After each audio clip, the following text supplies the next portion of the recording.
Hello guys, welcome to Abhinav classes. My name is Manu Kumar. I am faculty in physics. देखिए students, आज एक बहुत important सा lectures लेकर आए हुए हैं जो कि electric charge in electric field है और यह एक बहुत इंपॉर्टेंट कॉन्सेप्ट है। और इस कॉन्सेप्ट को आप लोग सीख जाते हैं तो इलेक्ट्रोस्टैटिक्स में कोई भी प्रकार का प्रॉब्लम क्रिएट नहीं होगा। और इलेक्ट्रोस्टैटिक्स ब्रांच की बात करते हैं और इस ब्रांच में 12th स्तर की बात करते हैं तो 12th स्तर में 4 टॉपिक्स को हमको स्टडी करना पड़ता है। और पहला टॉपिक पढ़ते हैं electric charge in electric field जो कि अभी हम डिस्कस कर रहे हैं। और नेक्स्ट टॉपिक पढ़ते हैं गॉस लॉ और उसके बाद तीसरा का टॉपिक पढ़ते हैं इलेक्ट्रोस्टैटिक्स पोटेंशियल्स। उसके बाद फोर्थ टॉपिक्स पढ़ते हैं कैपेसिटर्स। लेकिन आज के लेक्चर्स में हम देखने वाले हैं इलेक्ट्रिक चार्ज होता क्या है, हम चार्ज के कैसे निर्माण करते हैं।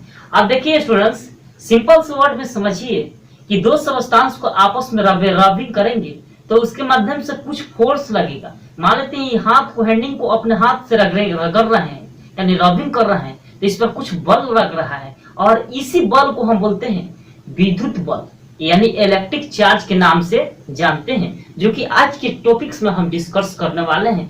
तो थोड़ा बहुत इलेक्ट्रोस्टैटिक्स के कॉन्सेप्ट को हम समझ लेते हैं। और देखिए स्टूडेंट्स, यहाँ पर इलेक्ट्रोस्टैटिक्स एक 12th स्तर में बात की जाए तो यह एक फिजिक्स की ब्रांच होती है यानी भौतिकी की ब्रांच होती है, जो कि इस ब्रांच के अंतर्गत बहुत से टॉपिक्स हम लोग को स्टडी करना पड़ता है। लेकिन 12th स्तर की बात की जाए तो आपका 12th स्तर में सिर्फ 4 टॉपिक्स को डिस्कस करना पड़ता है इलेक्ट्रोस्टैटिक्स ब्रांच के अंदर, जो कि हम only electric charge in electric field आज के लेक्चर्स में हम देखने वाले हैं। लेकिन थोड़ा बहुत हम इलेक्ट्रोस्टैटिक्स पर गौर कर लेते हैं। तो देखिए स्टूडेंट्स, इलेक्ट्रोस्टैटिक्स दो शब्दों के कम्युनिकेशन स्किल से मिलकर बना हुआ है।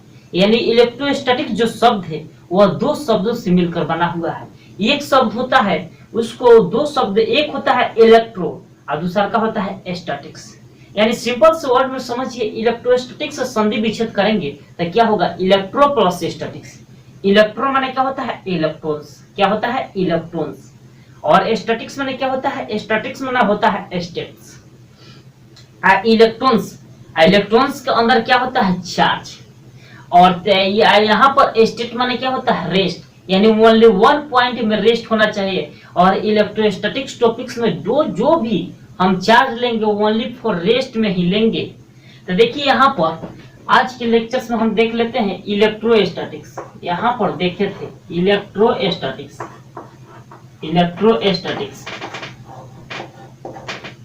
अब इलेक्ट्रोस्टैटिक जो शब्द होता है 2 शब्द के कम्युनिकेशन से बना हुआ है। पहला शब्द है इलेक्ट्रो और उसके बाद दूसरा का शब्द क्या है, स्टैटिक्स। यानी 2 शब्द से मिलकर बना हुआ है। यानी संधि विच्छेद करेंगे तो होगा इलेक्ट्रो। क्या होगा, इलेक्ट्रो। आप प्लस क्या होगा, स्टैटिक्स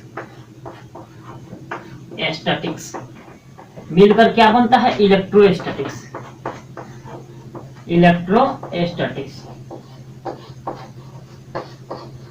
और इलेक्ट्रोस्टैटिक्स को हम हिंदी में बात की जाए तो इसको बोलते हैं स्थिर विद्युतिकी।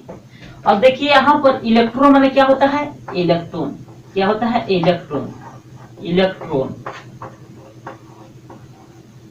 और यहाँ पर स्टैटिक्स माने क्या होता है, स्टैटिक्स माने होता है स्टेट। क्या होता है, स्टेट माने क्या होता है, एक पॉइंट पर स्थिर होना चाहिए। कोई भी हम चार्ज लेंगे तो ओनली 1 पॉइंट पर स्थिर होना चाहिए, यानी पार्टिकल्स रेस्ट में होना चाहिए। यानी इलेक्ट्रोस्टैटिक्स ब्रांच में जो टॉपिक्स को हम डिस्कस करेंगे वो ओनली फॉर रेस्ट में होनी चाहिए एक कंडीशन से। और देखिए इलेक्ट्रॉन्स के अंदर क्या होता है, चार्ज होता है। क्या होता है, चार्ज। और इसी चार्ज को हम बोलते हैं आवेश। और स्टैटिक्स माने क्या होता है, रेस्ट। क्या होता है, रेस्ट माने क्या होता है, विराम। क्या होता है, विराम भी बोलते हैं और स्थिर भी बोलते हैं, क्योंकि स्थिर विद्युतिकी के नाम से भी जानते हैं इसको। और चार्ज को क्या बोलते हैं, आवेश बोलते हैं। यहां तक तो हम समझ गए। इलेक्ट्रोस्टैटिक्स शब्द 2 शब्दों के मिलकर बना हुआ है। पहला इलेक्ट्रो और दूसरा का स्टैटिक्स।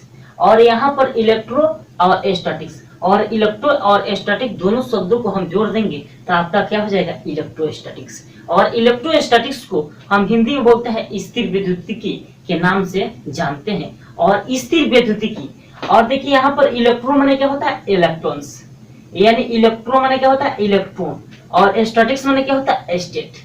और स्टेट माने क्या होता है, स्टेट का अर्थ होता है ओनली वन पॉइंट पर स्थिर होना चाहिए, और स्टेट का मतलब क्या होता है, रेस्ट। यानी कोई भी हम चार्ज को लेंगे तो ओनली फॉर रेस्ट में लेंगे। और यहाँ पर इलेक्ट्रॉन्स के अंदर क्या होता है, चार्ज होता है, यानी आवेश होता है।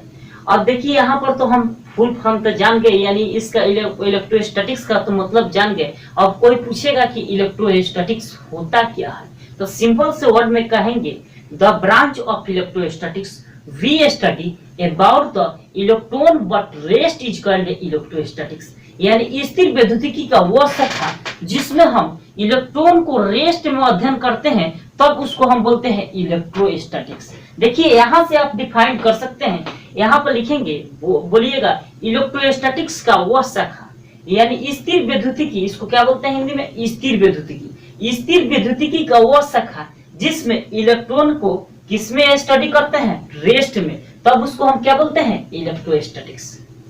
यानी इलेक्ट्रोस्टैटिक्स का वह शाखा यानी ब्रांच जिसमें हम किसी इलेक्ट्रॉन्स यानी चार्ज को किसमें अध्ययन करते हैं, रेस्ट में, तब उसको हम क्या बोलते हैं, इलेक्ट्रोस्टैटिक्स। तो सिंपल से वर्ड में हम कहेंगे the branch of electrostatics we study about the electrons but rest is called electrostatics. यानी स्थिर वैद्युतिकी का वह शाखा जिसमें हम इलेक्ट्रॉन को रेस्ट में अध्ययन करते हैं, तब उसको हम बोलते हैं इलेक्ट्रोस्टैटिक्स। और इलेक्ट्रोस्टैटिक्स को तो यहाँ पर समझ गए। अब देखिए यहाँ पर क्या लिखेंगे, स्थिर, इसको हम इलेक्ट्रोस्टैटिक्स को बोलते हैं स्थिर वैद्युतिकी, स्थिर वैद्युतिकी, वैद्युतिकी, इसको हम इलेक्ट्रोस्टैटिक्स बोलते हैं। क्या बोलते हैं, इलेक्ट्रोस्टैटिक्स, इलेक्ट्रोस्टैटिक्स।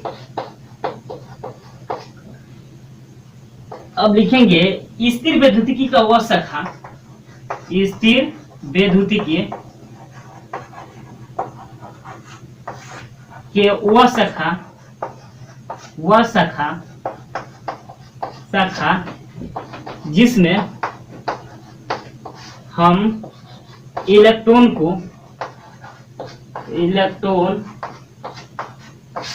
के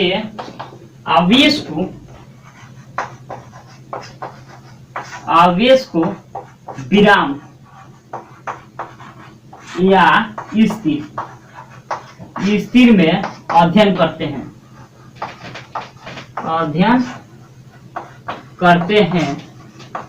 तब उसे हम इलेक्ट्रोस्टैटिक्स कहते हैं, यानी स्थिर वैद्युतिकी कहते हैं, स्थिर वैद्युतिकी कहते हैं। अब यहाँ तक तो समझ गए कि इलेक्ट्रोस्टैटिक्स ये क्या है, एक ब्रांच है। किसका ब्रांच है, ये तो फिजिक्स का ब्रांच है। यानी इलेक्ट्रोस्टैटिक्स का वो शाखा जो कि किसी इलेक्ट्रॉन के चार्ज को किसमें स्टडी करते हैं, रेस्ट या विराम में अध्ययन करते हैं, तब उसको हम बोलते हैं इलेक्ट्रोस्टैटिक्स। और इंग्लिश में कैसे डिफाइन करते हैं, the branch of electrostatics we study about the electrons but rest is called electrostatics. यानी स्थिर वैद्युतिकी का वह शाखा जिसमें हम इलेक्ट्रॉन्स को रेस्ट में अध्ययन करते हैं, तब उसको हम बोलते हैं इलेक्ट्रोस्टैटिक्स। अब देखिए स्टूडेंट्स, यहाँ तक तो समझ गए। अब देखिए यहाँ पर, अब इसको हम मिटाते हैं। देखिए स्टूडेंट्स, अब इसको मिटाते हैं। अब उसके बाद पढ़ेंगे इलेक्ट्रिक चार्ज। यहाँ पर थोड़ा बेसिक इंफॉर्मेशन इलेक्ट्रोस्टैटिक्स के बारे में तो हम लोग देख चुके हैं। अब देखेंगे इलेक्ट्रिक चार्ज। इलेक्ट्रिक चार्ज, अब देखिए यहाँ पर हेडिंग में ना है विद्युत आवेश। इलेक्ट्रिक चार्ज को हिंदी में क्या बोलते हैं, विद्युत आवेश। अब सबसे पहले यहाँ पर समझेंगे विद्युत आवेश क्या होता है। अब देखिए स्टूडेंट्स, हम इंट्रोडक्शन टॉपिक्स में लिए थे, वहां पर फोटॉन्स और इलेक्ट्रॉन्स और फोटोन और फोटोन और इलेक्ट्रॉन्स को लिया करते थे। यानी फोटोन और फोटोन को लिया करते थे फर्स्ट, उसके बाद सेकंड में इलेक्ट्रॉन्स और इलेक्ट्रॉन्स के लिए थे, उसके बाद थर्ड में इलेक्ट्रॉन्स और फोटोन के लिया करते थे। और इलेक्ट्रॉन्स और फोटोन्स के बीच हर में अट्रैक्शन और रिपल्सन होता था। यानी जो फोटोन और फोटोन के लेते थे तो उसमें क्या होता था, रिपल्सन होता था, और इलेक्ट्रॉन्स को लेते थे तो उसमें क्या होता था, रिपल्सन होता था। यानी समान प्रकृति के आवेश में हमेशा क्या होता है, प्रतिकर्षण होता है। अब विपरीत प्रकृति के आवेश में हमेशा क्या होता है, आकर्षण होता है, यानी एक दूसरे के अट्रैक्ट करते हैं। जब अट्रैक्ट और रिपेल करते हैं तो उसके माध्यम से कुछ फोर्स क्रिएट होता है और उसी फोर्स को हम इलेक्ट्रिक चार्ज के नामों से जानते हैं। मान लेते हैं अपने हाथ को इस तरह हम रख देंगे, यानी रबिंग करेंगे, चार्ज का निर्माण करेंगे, तो हाथ को क्या करना पड़ेगा, रबिंग करना पड़ेगा, और रबिंग करेंगे तो उस पर कुछ फोर्स लगेगा और उसी फोर्स को हम इलेक्ट्रिक चार्ज के नामों से जानते हैं। देखिए मेरे स्टूडेंट्स, यहाँ पर सबसे पहले इलेक्ट्रिक चार्ज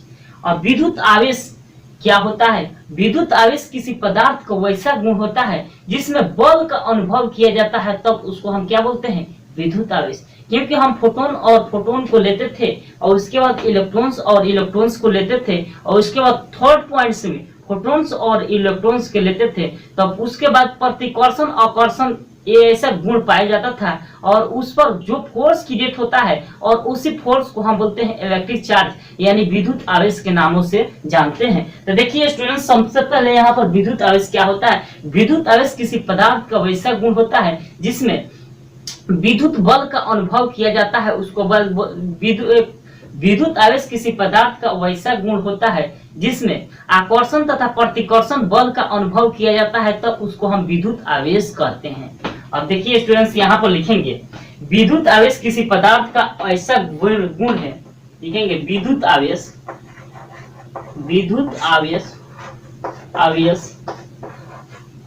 किसी पदार्थ का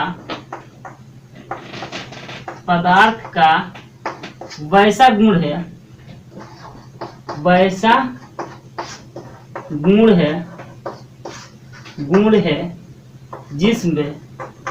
जिस विद्युत आवेश किसी पदार्थ का वैसा गुण है जिसकी उपस्थिति में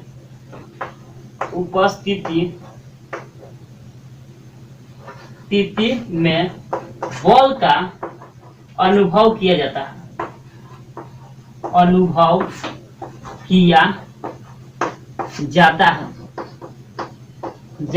है, तब उसे हम विद्युत आवेश कहते हैं। विद्युत आवेश कहते हैं।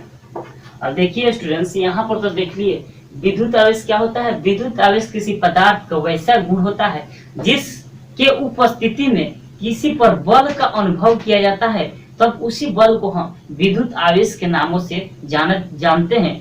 क्योंकि वहां पर देखते थे कोई फोटॉन्स और इलेक्ट्रॉन्स को लिया करते थे और फोटॉन्स और इलेक्ट्रॉन्स के बीच हमेशा प्रतिकर्षण अवकर्षण बल लगता था और उसी बल को हम विद्युत आवेश के नामों से जानते हैं या कहते हैं। देखिए स्टूडेंट्स, यहाँ पर लिखे हैं विद्युत आवेश किसी पदार्थ का वैसा गुण है जिसके उपस्थिति में बल का अनुभव किया जाता है, तब उसे हम विद्युत आवेश कहते हैं, यानी इलेक्ट्रिक चार्ज कहते हैं। और देखिए यहाँ पर एक एग्जाम्पल के तौर पर देख लेते हैं, तब आपको पूरा समझ में आ जाएगा कि एग्जाम्पल दे देंगे तो इलेक्ट्रिक चार्ज आपको पूरा समझ में आ जाएगा स्टूडेंट्स। यानी एग्जाम्पल देख लेते हैं। सबसे पहले यहाँ पर कोई कागज के टुकड़ा ले लेते हैं। ये क्या है, कोई कागज का टुकड़ा, कागज के टुकड़ा। यहाँ पर कोई आवेशित छड़ ले लेते हैं। मान लेते हैं ये आवेशित छड़ है, आवेशित छड़। आवेशित मतलब इस पर कुछ ना कुछ चार्ज अवेलेबल है, यानी कुछ ना कुछ चार्ज अवेलेबल है। एक कैसा है, कागज का टुकड़ा है। क्या है, कागज के टुकड़ा है। अब देखिए स्टूडेंट्स, यहाँ पर कोई आवेशित छड़ है, यहाँ पर क्या है, कोई कागज का छड़ है, एक कागज का टुकड़ा है। और इस आवेशित छड़ को कागज के टुकड़ा के पास लाएंगे तो कागज के टुकड़ा ऑटोमेटिक आवेशित छड़ में जाकर क्या हो जाता है, चिपक जाता है। क्या होता है, चिपक जाता है। क्यों चिपक जाता है, इसका रीजन क्या है? इसका रीजन एक यही है कि हम जानते हैं कि कोई भी बड़ा वस्तु होता है, वो भी बड़ा वस्तु अगर आवेशित है और छोटा वस्तु उसके तरफ ऑटोमेटिक खींचा हुआ चला जाता है। जैसे धूल का कण है और कागज का टुकड़ा है और किसी आवेशित वस्तु को स्पर्श में लाएंगे तो ये ऑटोमेटिक भारी वस्तु के तरफ जाकर अट्रैक्टिव होकर क्या करेगा, चिपक जाता है। उसी तरह यानी यहाँ पर कागज के टुकड़े रखे हैं, यहाँ पर आवेशी छड़ है और इस आवेशी छड़ को यहाँ पर लाएंगे तो कागज का टुकड़ा उस छड़ के अंदर क्या होगा, चिपक जाएगा। क्योंकि हम जानते हैं कि कोई भी भारी वस्तु होता है और छोटी वस्तु को अपनी तरफ आकर्षित कर लेता है और आकर्षित करता है तो उसके माध्यम से कुछ बल लगता है और उसी बल को हम विद्युत आवेशों के नामों से जानते हैं। यहाँ तक तो हम सीख गए। एग्जाम्पल के तौर पर समझते हैं, यदि किसी आवेशी छड़ को यहाँ पर लिखेंगे, यदि किसी आवेशी छड़ को, यदि किसी आवेशी छड़ को, आवेशी छड़ को, एक कैसा छड़ है, आवेशी छड़ है, आवेशी छड़ को कागज के टुकड़े, कागज के टुकड़ा के पास, कागज के टुकड़े के पास लाया जाता है तो कागज के टुकड़ा, कागज के टुकड़ा, कागज के टुकड़ा उस आवेशित छड़ में चिपक जाते हैं, में चिपक जाते हैं, चिपक जाते हैं, जबकि अनावेशित छड़ नहीं चिपकते, अनावेशित छड़ नहीं चिपकते। यहाँ पर तो समझ गए होंगे स्टूडेंट्स। यहाँ पर कोई कागज के टुकड़ा है और इसके कुछ दूरी पर कोई आवेशी छड़ ले लिए और इस छड़ को हम यहाँ पर लाएंगे तब हम जानते हैं कि कागज के इस आवेशी छड़ को यहाँ पर लाएंगे तो कागज के जो टुकड़ा है उस आवेशी छड़ में क्या हो जाता है, चिपक जाता है। लेकिन यहाँ पर कोई अनावेशित छड़ रख देंगे तो वो आपका नहीं चिपकेगा। क्यों नहीं चिपकेगा? उस पर कोई चार्ज अवेलेबल नहीं है। जब चार्ज अवेलेबल नहीं है तो कागज के टुकड़ा उस छड़ के अंदर नहीं चिपक पाएगा। अब यहीं पर लिखे हैं एग्जाम्पल के तौर पर, यदि किसी आवेशी छड़ को, एक कैसा छड़ है, आवेशी छड़ है, कागज के टुकड़े के पास लाया जाता है। इस आवेशी छड़ को कहाँ लाएंगे, कागज के टुकड़े के पास लाया जाता है तो कागज के टुकड़ा उस आवेशी छड़ में, कागज के टुकड़ा उस आवेशी छड़ में क्या हो जाते हैं, चिपक जाते हैं, जबकि अनावेशित छड़ नहीं चिपकते। यहाँ पर कोई अनावेशित छड़ रख देंगे यानी अनावेशित रड रख देंगे तो वो कागज के टुकड़े के अंदर नहीं चिपकते, लेकिन आवेशी छड़ क्या हो जाता है, चिपक जाता है। अब यहाँ पर तो फर्स्ट एग्जाम्पल हम लोग देख लिए। अब देखिए स्टूडेंट्स, यहाँ पर तो फर्स्ट एग्जाम्पल देख लिए, अब परिभाषा भी देख चुके और लेकिन अब दूसरे शब्दों में एक परिभाषा और देख लेते हैं। यानी विद्युत आवेश तो एक परिभाषा हम देख लिए। विद्युत आवेश किसी पदार्थ का वैसा गुण है जिसके उपस्थिति के कारण बल का अनुभव किया जाता है, उसको हम विद्युत आवेश कहते हैं। अब एक और एलाइटर के फॉर्म में डिफाइन कैसे करते हैं, एलाइटर माना होता है दूसरे शब्दों में। देखिए विद्युत आवेश क्या होता है, जो आकर्षण और प्रतिकर्षण होता था और आकर्षण और प्रतिकर्षण के माध्यम जो फोर्स क्रिएट होता था और उसी फोर्स को हम बोलते हैं विद्युत आवेश। यानी जो आकर्षण तथा प्रतिकर्षण हो रहा है किसी फोटॉन्स और इलेक्ट्रॉन्स के अंदर यानी किसी चार्ज पार्टिकल्स के अंदर, उसी को हम बोलते हैं विद्युत आवेश। तो सिंपल से वर्ड में हम लिखेंगे विद्युत आवेश किसी पदार्थ का वैसा गुण है जिसके उपस्थिति में आकर्षण तथा प्रतिकर्षण बल का अनुभव किया जाता है, तब उसको हम बोलते हैं क्या बोलते हैं, विद्युत आवेश। अब एग्जाम्पल के तौर पर हम बात करते थे, यहाँ पर कोई फोटोन को लिया करते थे और यहाँ पर भी कोई फोटोन को लिया करते थे। हम जानते हैं कि अगले फोटोन पर कैसा चार्ज होता है, पॉजिटिव चार्ज होता है, और यहाँ पर भी कैसा चार्ज होता है, पॉजिटिव चार्ज होता है, और फोटोन पर कैसा चार्ज होता है, पॉजिटिव। यहाँ पर भी फोटोन को पॉजिटिव, और इस फोटोन को हम घिस कर क्या कर देते हैं, चार्जहीन बना देते हैं। और यहाँ पर कोई फिलामेंट को, बल्ब को रख लेते हैं तो घिसके, मान लेते हैं घिसेंगे, रबिंग करेंगे तो यह क्या हो जाएगा, फिलामेंट के बल्ब आपका जलने लगेगा, और जलने लगेगा तो एक फोर्स क्रिएट होगा, वह एक दूसरे के अपोजिट डायरेक्शन में जाने के प्रयास करते हैं, इधर की तरफ एक फोर्स लगाते हैं अपोजिट डायरेक्शंस में। और यहाँ पर जब एक दूसरे को अपोजिट डायरेक्शन में फोर्स लगाते हैं और इसी फोर्स को हम बोलते हैं रिपेल, यानी रिपेल माने क्या होता है, एक दूसरे के अपोजिट दिशा में फोर्स क्रिएट करना, यानी प्रतिकर्षित करना। और यहाँ पर जो फोर्स क्रिएट होगा और इसी फोर्स को हम बोलते हैं प्रतिकर्षण बल। और यहाँ पर फोटोन ले लिया और यहाँ पर फोटोन लिया तो कैसा बल लगा, प्रतिकर्षण। और लेकिन यहाँ पर फोटोन और इलेक्ट्रॉन्स लेते तो एक दूसरे के करीब आने की प्रयास करते, और करीब आने की जब प्रयास करते तो इसके बीच में हमेशा एट्रैक्शन फोर्स लगता है, और एट्रैक्शन और रिपल्सन के माध्यम से जो फोर्स क्रिएट होता है और उसी फोर्स को हम इलेक्ट्रिक चार्ज के नामों से जानते हैं। तो सिंपल से वर्ड में लिखेंगे विद्युत आवेश, विद्युत आवेश, आवेश किसी पदार्थ का वैसा गुण है, वैसा गुण है जिसमें आकर्षण, आकर्षण तथा प्रतिकर्षण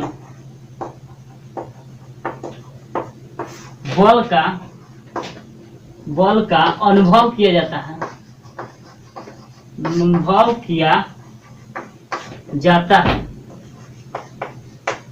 है, तब उसे हम विद्युत आवेश कहते हैं, विद्युत आवेश कहते हैं। यानी विद्युत आवेश किसी पदार्थ का वैसा गुण होता है, यानी वैसा प्रॉपर्टीज होता है जिसके उपस्थिति में एट्रैक्शन तथा रिपल्सन बल, एट्रैक्शन तथा रिपल्सन फोर्स क्रिएट होता है, और उसी फोर्स को हम इलेक्ट्रिक चार्ज के नामों से जानते हैं। और विद्युत आवेश जो होता है यह एक अदिश राशि होता है, क्योंकि इसमें सिर्फ मैग्नीट्यूड होता है और डायरेक्शन नहीं होता है। जब ऐसा सिचुएशन जिसमें मैग्नीट्यूड हो और डायरेक्शन नहीं हो तब उसको हम स्केलर क्वांटिटी के नामों से जानते हैं। यानी विद्युत आवेश लिखेंगे, विद्युत आवेश, विद्युत आवेश अदिश राशि है, अदिश राशि। कैसी राशि होती है विद्युत आवेश? विद्युत आवेश यह एक अदिश राशि होती है। और विद्युत आवेश के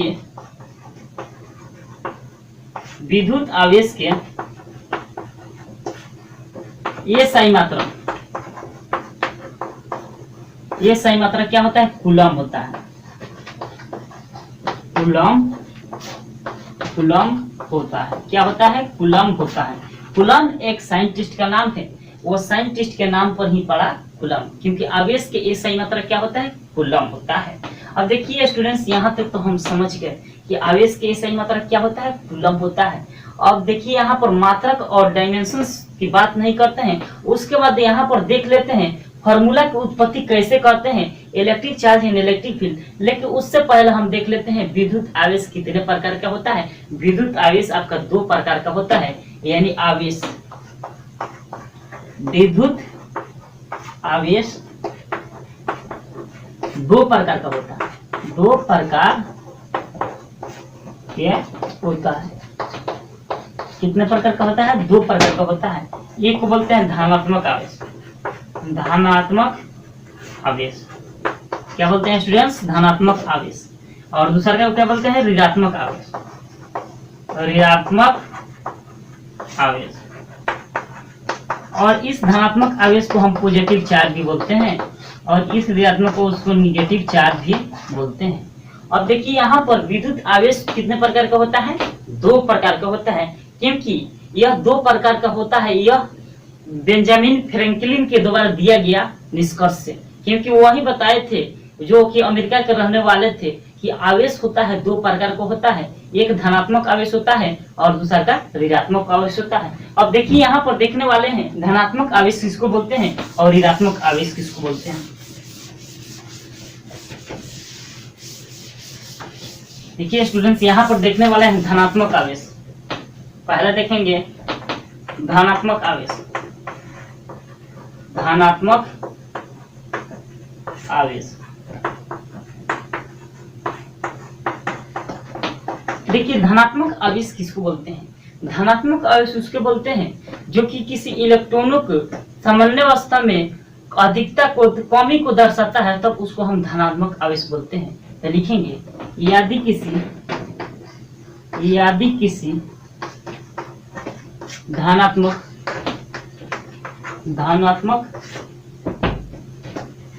आवेश के सामान्य अवस्था में कमी को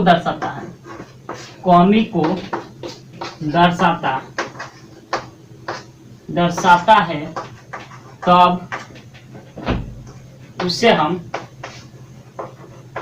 धनात्मक आवेश कहते हैं। धनात्मक आवेश कहते हैं। अब देखिए स्टूडेंट्स, यहाँ पर तो आप लोगों को कुछ समझ में नहीं आया धनात्मक आवेश क्या होता है, कैसे इसको डिफाइन करते हैं और क्या होता है, लेकिन एग्जाम्पल देंगे तो आपको खुद समझ में आ जाएगा कि धनात्मक आवेश क्या होता है, क्योंकि हम पॉजिटिव चार्ज ला के ही दिखाएंगे। अब देखिए स्टूडेंट्स, यहाँ पर एग्जाम्पल के तौर पर बात करते हैं तो यहाँ पर कोई गोला ले लेते हैं। ये क्या है? गोला है। और इस गोला को हम 3 चार्ज दे देते हैं और यहाँ पर 3 माइनस चार्ज भी हम दे देते हैं, यानी 3 प्लस चार्ज और 3 माइनस चार्ज दे देते हैं। और देखिए यहाँ पर लिखेंगे बराबर, कैसा आवेश है? बराबर इलेक्ट्रॉन्स, कैसा? इलेक्ट्रॉन का आवेश। यानी यहाँ पर प्लस चार्ज 3 है और यहाँ पर माइनस चार्ज भी 3 है, यानी पॉजिटिव चार्ज 3 है और नेगेटिव चार्ज भी 3 है इस सरफेस पे। और उसके बाद नेक्स्ट गोला की बात करते हैं। यहाँ पर कोई गोला है और इस गोला पर कितना चार्ज है? प्लस 3 चार्ज है। और यहाँ पर इलेक्ट्रॉनों को कमी को दर्शाता है, तो यहाँ पर क्या करेंगे? एक इलेक्ट्रॉन्स को हम कम कर देंगे, इलेक्ट्रॉन्स लेस, यानी यहाँ पर एक इलेक्ट्रॉन्स को क्या कर देंगे? कम कर देंगे, क्योंकि सामान्य अवस्था में किसको दर्शाता है? कमी को दर्शाता है। तो यहाँ पर 3 इलेक्ट्रॉन्स था, तो यहाँ पर कितने इलेक्ट्रॉन्स कर देंगे? 2 इलेक्ट्रॉन्स कर देंगे। अब देखिए तो इलेक्ट्रॉन्स यहाँ पर 2 इलेक्ट्रॉन्स कर देते, प्लस और माइनस क्या हो जाएगा? कैंसिल। प्लस माइनस क्या हो जाएगा? कैंसिल। अब देखिए लास्ट स्टेप में देखने के बाद यहाँ पर गोला पर कैसा चार्ज आ गया? Plus charge. कैसा चार्ज आ गया? Plus charge. और इसी प्लस चार्ज को हम बोलते हैं कैसा आवेश? धनात्मक आवेश। और इसको हम बोलते हैं इलेक्ट्रॉनों की कमी, इलेक्ट्रॉनों की कमी, ऋणात्मक इलेक्ट्रॉन के कमी। हमको कैसा भी हालत में हमको प्लस चार्ज लाना है, क्योंकि हमको धनात्मक आवेश को समझना पड़ेगा। क्योंकि देखिए यहाँ पर एक कोई सरफेस सिलेंडर मान लिया, यानी गोलाकार सरफेस मान लिया, यानी सर्किल मान लिया, और इधर की तरफ हम 3 पॉजिटिव चार्ज दे दिए, इधर की तरफ कोई 3 नेगेटिव चार्ज को दे दिए, और उसके यहाँ पर बराबर इलेक्ट्रॉन का आवेश, यहाँ पर इस गोला के सरफेस पर कैसा इलेक्ट्रॉन का आवेश है? बराबर है। उसके कुछ दूरी पर यहाँ पर एक आवेश, यहाँ पर एक भी सर्किल बना लिए, यानी गोला बना लिए, और यहाँ पर प्लस 3 था, यानी पॉजिटिव था, 3 था, तो यहाँ पर 3 पॉजिटिव चार्ज दिए। लेकिन यहाँ पर ऋणात्मक आवेश में एक इलेक्ट्रॉन्स को हम कमी कर लिए, यानी यहाँ पर 3 आवेश था, तो यहाँ पर 3 इलेक्ट्रॉन्स थे, तो यहाँ पर एक इलेक्ट्रॉन्स को हम क्या कर दिए? कम कर दिए। तो देखिए तो यहाँ पर माइनस प्लस क्या हो जाएगा? कैंसिल। माइनस प्लस क्या हो जाएगा? कैंसिल। तो लास्ट स्टेप में गोला पर कैसा चार्ज बचेगा? Plus charge. और उसी प्लस चार्ज को हम कैसे क्या बोलते हैं? धनात्मक आवेश। अब देखिए ऋणात्मक आवेश, ऋणात्मक आवेश। देखिए ऋणात्मक आवेश किसको बोलते हैं? यदि किसी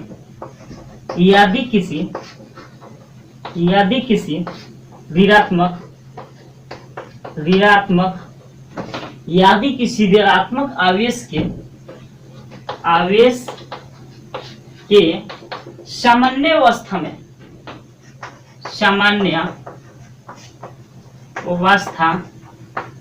में अधिकता को दर्शाता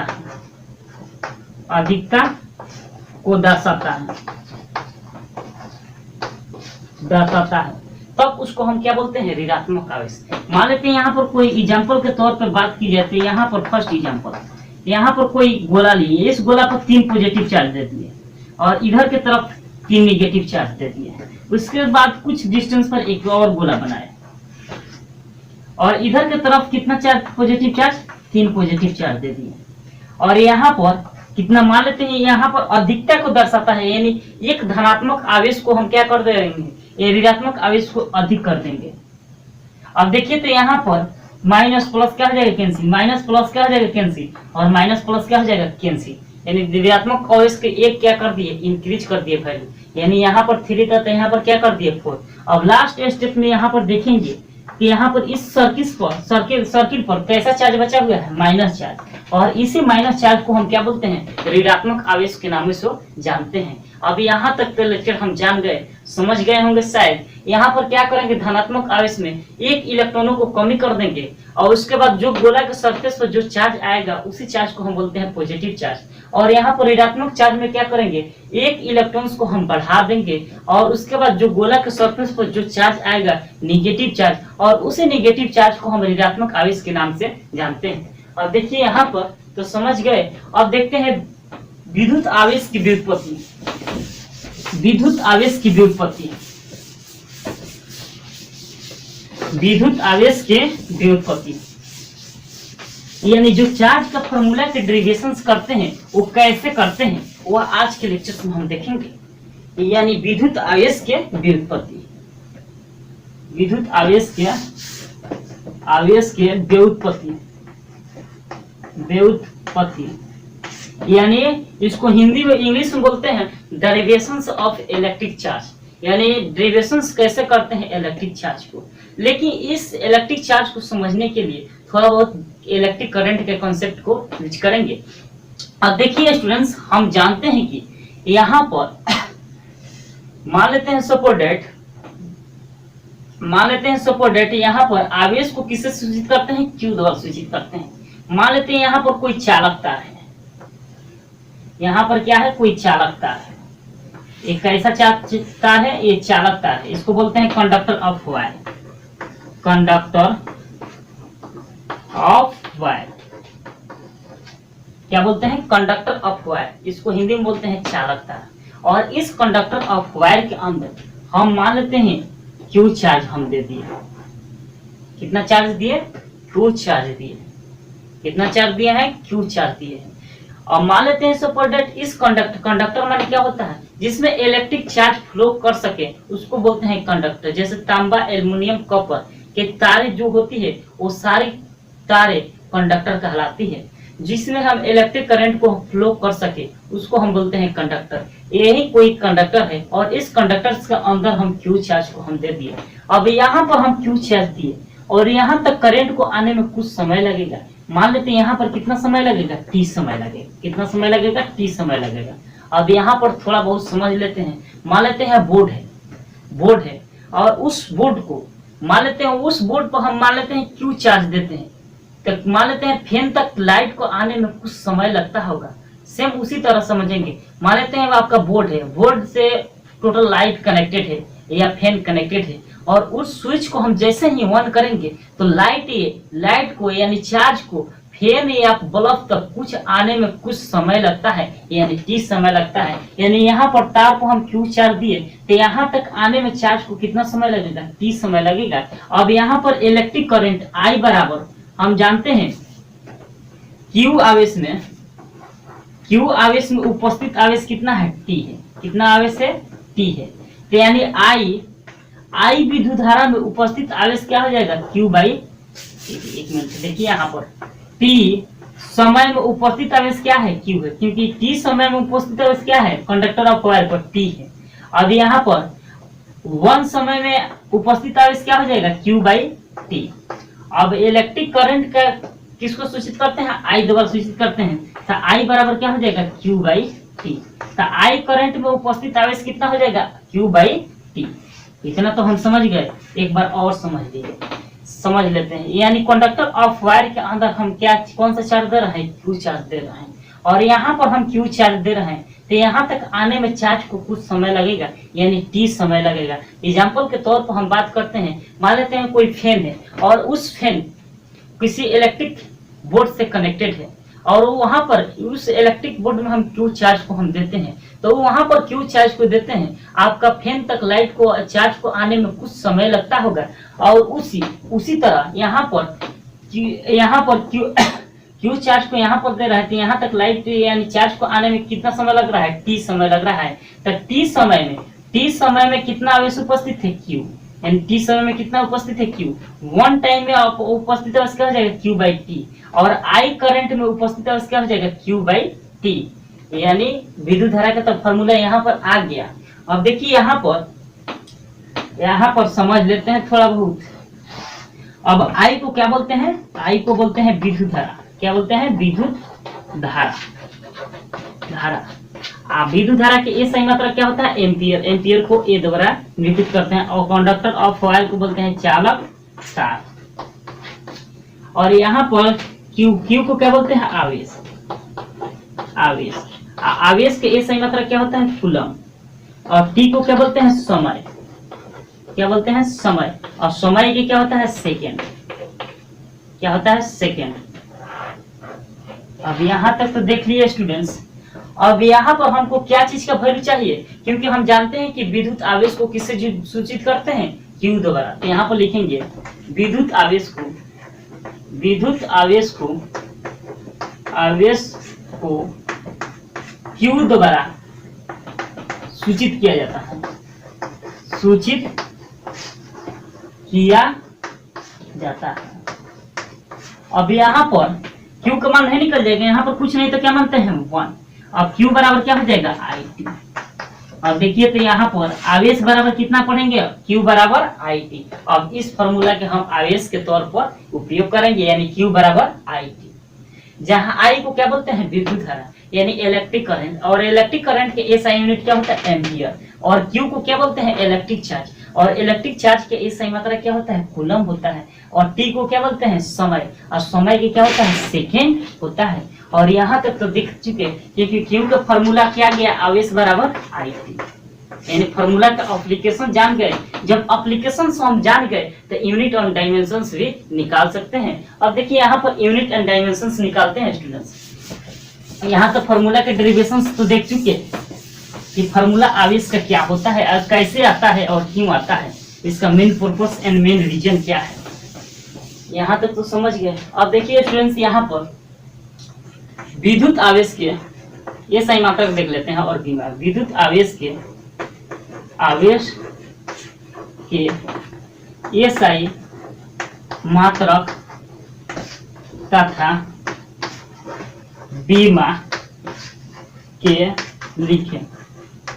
यानी इस विद्युत आवेश के एसआई मात्रक तथा बीमा को लिखें। Right the unit and dimension of electric charge. यानी इलेक्ट्रिक चार्ज के यूनिट एंड डायमेंशन क्या होगा। अब हम ये स्टूडेंट्स यहाँ पर फॉर्मूला जानते हैं, क्यू बराबर क्या होता है। यहाँ पर एक लेक्चर्स में हम देखे थे आई बराबर क्या पढ़े थे, क्यू बाई टी। अब यहाँ पर किसका मान निकालना है, आवेश को, क्योंकि हम जानते हैं कि इलेक्ट्रिक चार्ज को किससे सूचित करते हैं, क्यू से। तो यहाँ पर कुछ नहीं तो क्या मानते हैं, 1। क्रॉस मल्टीप्लिकेशन करेंगे तो क्यू बराबर क्या हो जाएगा, आई टी। अब देखिए यहाँ पर आपका फॉर्मूला आ गया क्यू के यानी आवेश के। अब यहाँ पर मात्रक निकाल लेंगे क्यू। अब देखिए यहाँ पर करंट का एसआई मात्रक क्या होता है। अब बीमा निकालते हैं, बीमा आवेश के बीमा निकालते हैं। और यहाँ पर करंट का एसआई मात्रक क्या होता है, एम्पियर यानी ए। यहाँ पर समय के क्या होता है, टी। तो आपका बीमा क्या हो गया, ए टी। क्या हो गया, बीमा ए टी। ये क्या हो गया स्टूडेंट्स, बीमा हो गया। कितना शॉर्टकट है। यह क्वेश्चन 2020 में आ चुका है। 2020 में ऑब्जेक्टिव में पूछ चुका है, आवेश के बीमा क्या होता है, एटी। ये सिंपल से वर्ड में पूछ चुका है। एटी भी होता है, आईटी भी लिखा रहता है कहीं कहीं, ठीक है स्टूडेंट्स। यहाँ पर दोनों होता है। और यहाँ पर देखिए मान लेते हैं, यहाँ पर बीमा देख लिए। और मात्रक देखते हैं, मात्रक क्यू बराबर क्या होता है, आई टी। इतना तो हम जानते हैं। आवेश बराबर आप कहेंगे क्यू बराबर, फॉर्मूला पूछेंगे क्यू बराबर क्या होता है तो क्या बताइएगा आप लोग, आई टी। आई को क्या बोलते हैं, विद्युत धारा। टी को क्या बोलते हैं, समय। और क्यू को क्या बोलते हैं, आवेश। अब यहाँ पर देखिए क्यू बराबर, और यहाँ पर करंट का एसआई मात्रक क्या होता है, एम्पियर।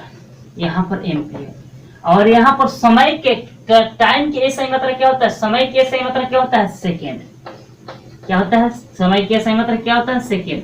और यहाँ पर एसआई मात्रक हम क्या बताए थे, कूलम भी होता है, विद्युत आवेश की एसआई मात्रा क्या होता है, कूलम भी होता है, और एम्पियर सेकेंड भी होता है, क्योंकि एम्पियर सेकेंड किसके बराबर होता है, यहाँ पर एम्पियर सेकेंड आपका जो वैल्यू होता है कूलम के बराबर होता है, यानी कूलम के इक्वल होता है, यानी कूलम को हम सी द्वारा निरूपित करते हैं, यानी आपका यूनिट एम्पियर सेकेंड भी हो सकता है और कूलम भी होता है। यहाँ तक तो हम जान गए, यानी यूनिट क्या होता है, यानी बीमा क्या होता है 80, और यूनिट क्या होता है, कूलम भी होता है और एम्पियर सेकेंड भी होता है। यहाँ पर ये भी आपका VVI है स्टूडेंट्स, यहाँ पर 80 बाय डायमेंशंस, और यहाँ पर यूनिट भी VVI है, इसको अच्छे से कंप्लीट कर लीजिएगा। यहाँ पर ये भी यूनिट VVI है। अब यहाँ तक तो हम यूनिट और डायमेंशंस को देख लिए। अब इस टॉपिक्स पर हम कुछ न्यूमेरिकल टाइप क्वेश्चंस को देख लेते हैं कि न्यूमेरिकल इस पर कैसे पूछता है। 2-3 न्यूमेरिकल क्वेश्चंस कर लेते हैं, उसके बाद इस कॉन्सेप्ट क्लियर हो जाएगा, यह कॉन्सेप्ट क्लियर हो जाएगा। अब न्यूमेरिकल देखिए, फर्स्ट न्यूमेरिकल यही देखेंगे। यदि किसी चालक तार पर 5 एम्पियर की विद्युत धारा 2 सेकंड तक दी जाती है, तब आवेश के मान क्या होगा, देखेंगे। यदि किसी चालक तार पर 5 एम्पियर की विद्युत धारा 2 सेकंड के लिए प्रवाहित हो रही है, तो यदि किसी चालक तार पर 5 एम्पियर की विद्युत धारा 2 सेकंड के लिए प्रवाहित हो रही है, तो विद्युत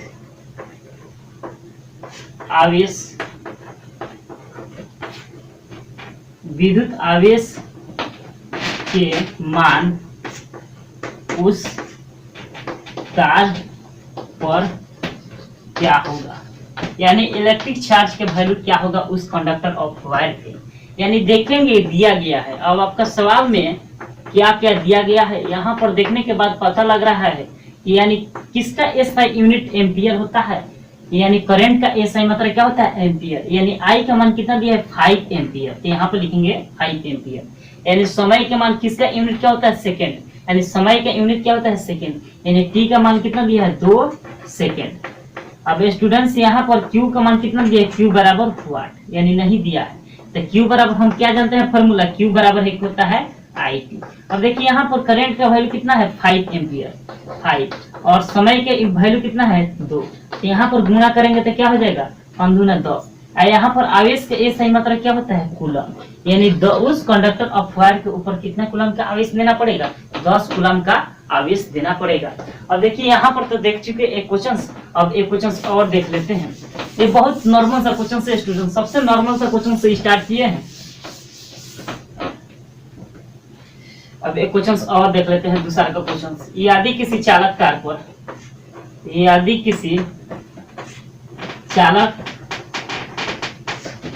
तार पर 10 माइक्रोकूलम का आवेश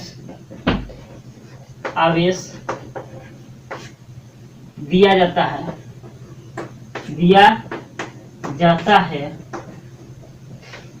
2 मिनट तब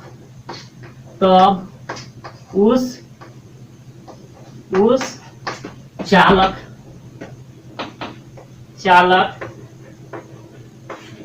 तार में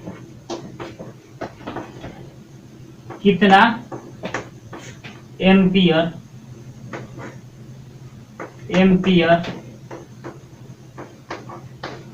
के विद्युत धारा प्रवाहित की जाएगी,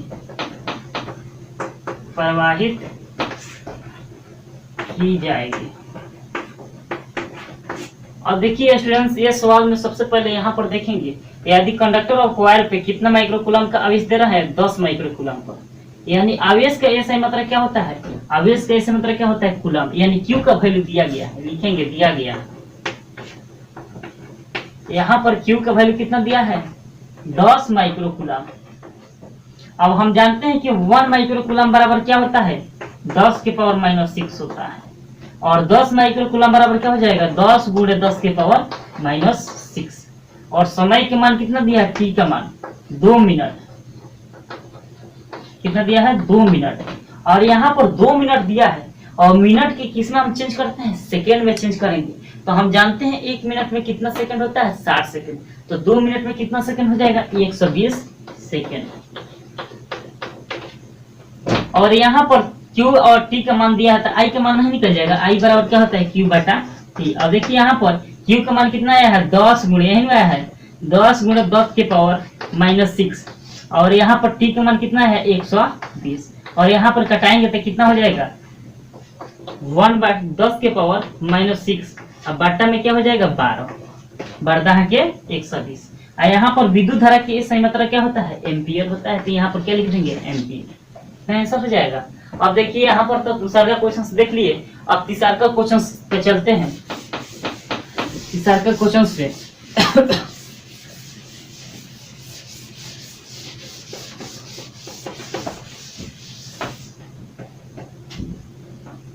तीसरा का क्वेश्चन से स्टार्ट करते हैं। यदि किसी धातु की सतह पर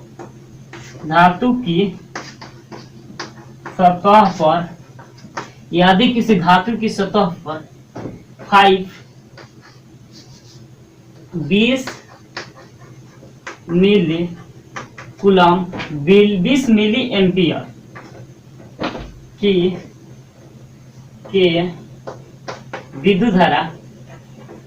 विद्युत धारा प्रवाहित की जाती है,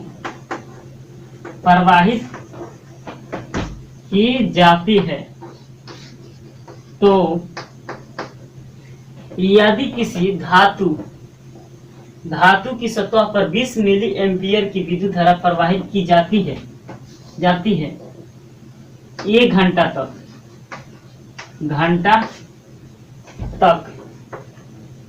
तो 1 घंटा तक तो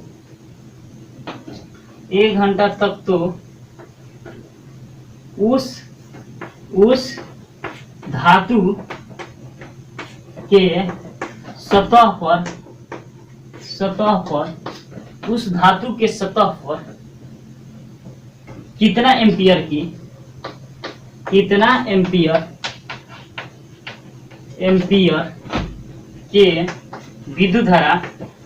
विद्युत धारा प्रवाहित की जाएगी। अब यहाँ पर विद्युत आवेश प्रवाहित की जाएगी। यानी यहाँ पर यदि किसी धातु की सतह पर 20 मिली एम्पियर की विद्युत धारा प्रवाहित की जाती है 1 घंटा तक, तो उस धातु की सतह पर कितना विद्युत आवेश प्रवाहित की जाएगी, यानी इलेक्ट्रिक चार्ज को वैल्यू क्या होगा। अब देखिए यहाँ पर आपका वैल्यू कितना दिया है एम्पियर में दिया है, तो एम्पियर किसका वैल्यू होता है करंट का, यानी दिया गया है, लिखेंगे दिया गया है। अब यहाँ पर आई के मान कितना दिया है 20 मिली एम्पियर, और देखते हैं कि 1 मिली एम्पियर बराबर होता है 1 मिली कूलम बराबर होता है 1 मिली बराबर होता है 10 के पावर -3, तो यहाँ पर 20 के कर रहा है 20 मिली, तो यहाँ पर क्या हो जाएगा 20 गुणे 10 के पावर क्या हो जाएगा -3, इतना हो जाएगा। यानी आपका जो वैल्यू आ गया करंट का वैल्यू आ गया, और समय का वैल्यू टी का वैल्यू कितना दिया है 1 आवर, यानी 1 घंटा दिया है। तो हम जानते हैं कि 1 मिनट में कितना सेकंड होता है 60 सेकंड, और 2 घंटा में कितना होता है, यानी 1 घंटा में कितना होता है 3600। तो यहाँ पर आपका सेकंड में इसको 1 घंटा को हम सेकंड में छेद करेंगे, तो यहाँ पर क्या हो जाएगा 3600 सेकंड। अब देखिए यहाँ पर एक फार्मूला होता है Q बराबर क्या होता है आवेश का, Q बराबर IT, क्योंकि हमको क्या चीज का वैल्यू चाहिए विद्युत आवेश, यानी इलेक्ट्रिक चार्ज को वैल्यू चाहिए, तो Q बराबर क्या जानते हैं Q बराबर IT। अब I का वैल्यू कितना दिया है 20 गुणे 10 के पावर -3, और यहाँ पर और उसके बाद टी का मान कितना दिया है?